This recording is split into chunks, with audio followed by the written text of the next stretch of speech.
This garden universe vibrates complete. Some we receive a sound so sweet. Vibrations reach on up to become light, and then through gamma out of sight. Between the ears and the eyes there lie the sounds of color and the light of a sign. And to hear the sun, what a thing to believe. But it's all around us, if we could but perceive. Infrared, ultraviolet, X-rays. Beauty to find in so many ways. 2 notes of the chord, that's our fluoroscope. But to reach that chord is our life's hope. And to name that chord is important to some. So they give it a word, and the word is Om.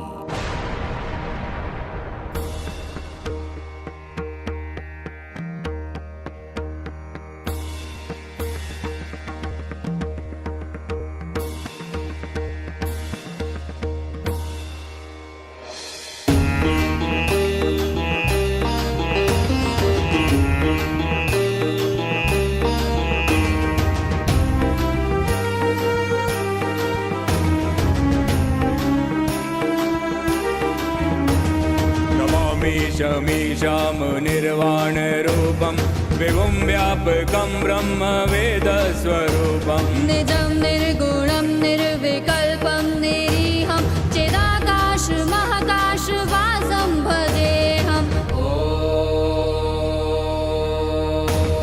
निराकार ओंकार मूलं तुरीयं गिरा ज्ञान गोतीतमीशं गिरीशं करालं महाकाल कालं कृपालं गुनहगार संसार पारं नतोऽहम्। कलातीत कल्याण कल्पान्तकारी सदा सच्चिदानन्द दाता पुरारी चिदानन्द संदोह मोह पहारी प्रसीद प्रसीद प्रभो मम धारी।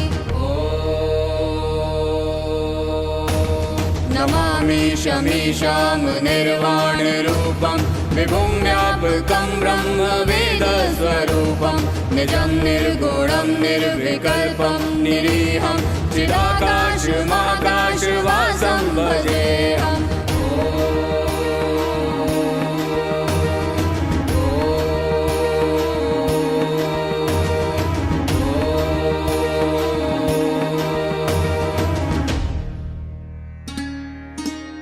शिवालय में गूंजती इस आवाज को 1000 वर्ष पहले चंदेल शासकों ने जीवंत बना दिया। निश्चल निर्विकार आंखों से खजुराहो ने इस इतिहास को महसूस किया।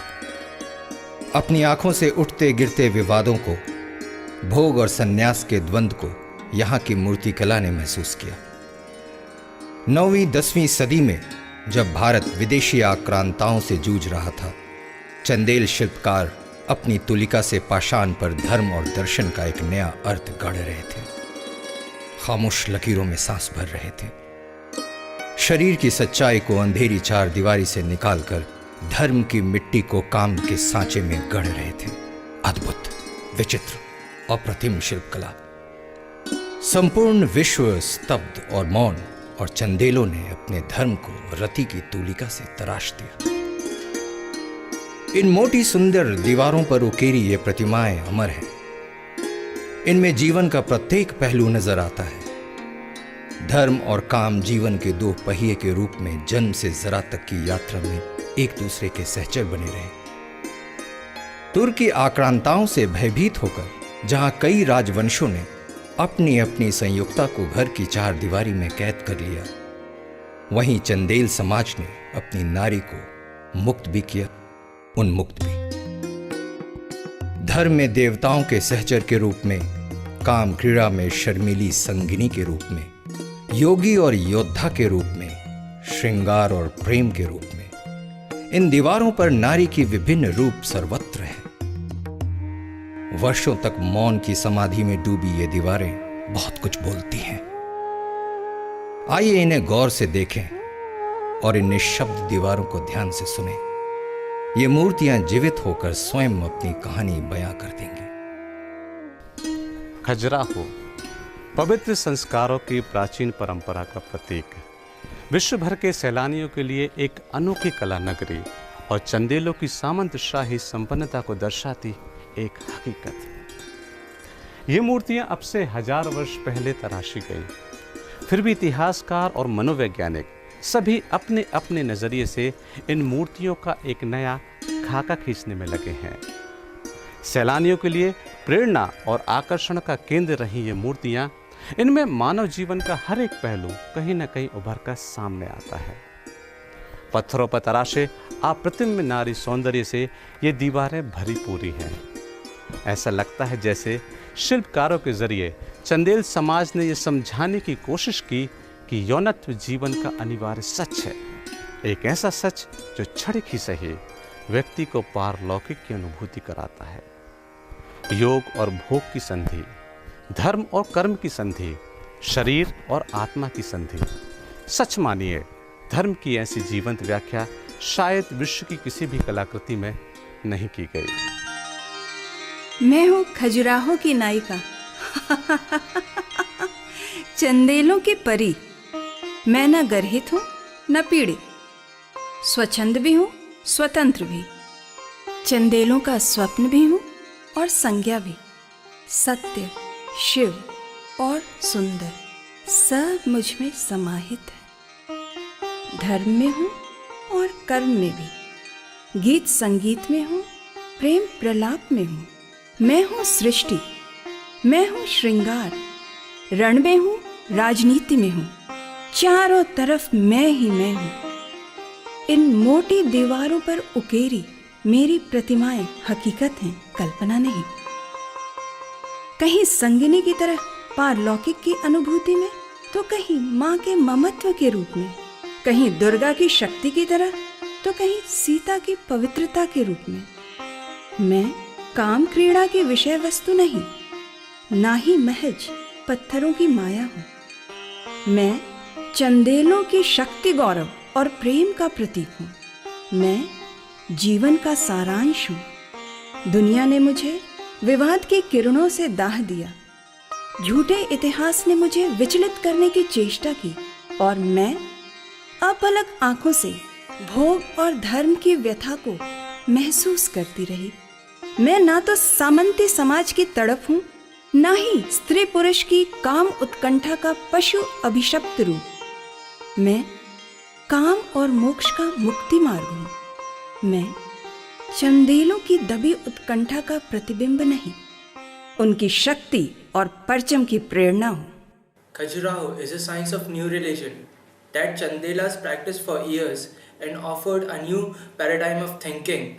Few inferences can be drawn from the architectural patterns and growth of the Khajuraho. The upper part reflects a systematic symmetrical pose and it has no carvings, and it symbolizes the purity of mind. The middle part reflects, it has carvings and it reflects the sexual desires of the body, and it has a lot of carvings in it. The lower part is said to be sustaining the weight of the mind and the body. Hence, it can be said that it is made so scientifically, it is a sum of the two. And one thing that I admire, the architecture. I'm an engineer, so I admire the architecture, and I saw it in books. Now I see it in real life, and I still cannot believe that I'm in India.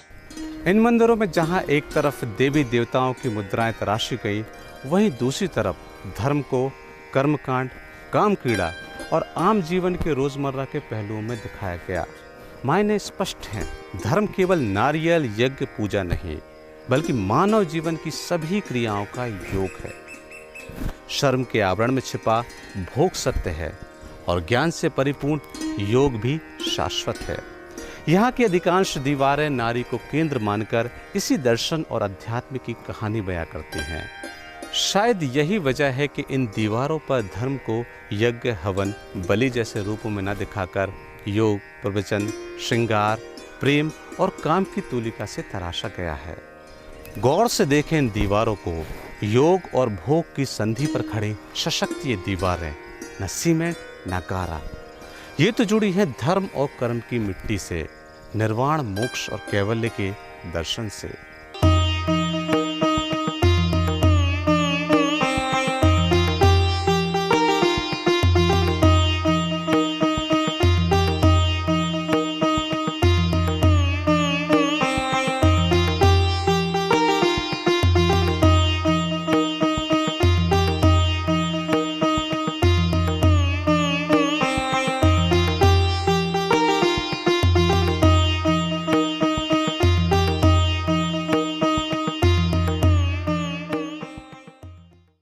Khajuraho, the masterpiece of Chandela architects, saw its dawn in the 9th and 10th century.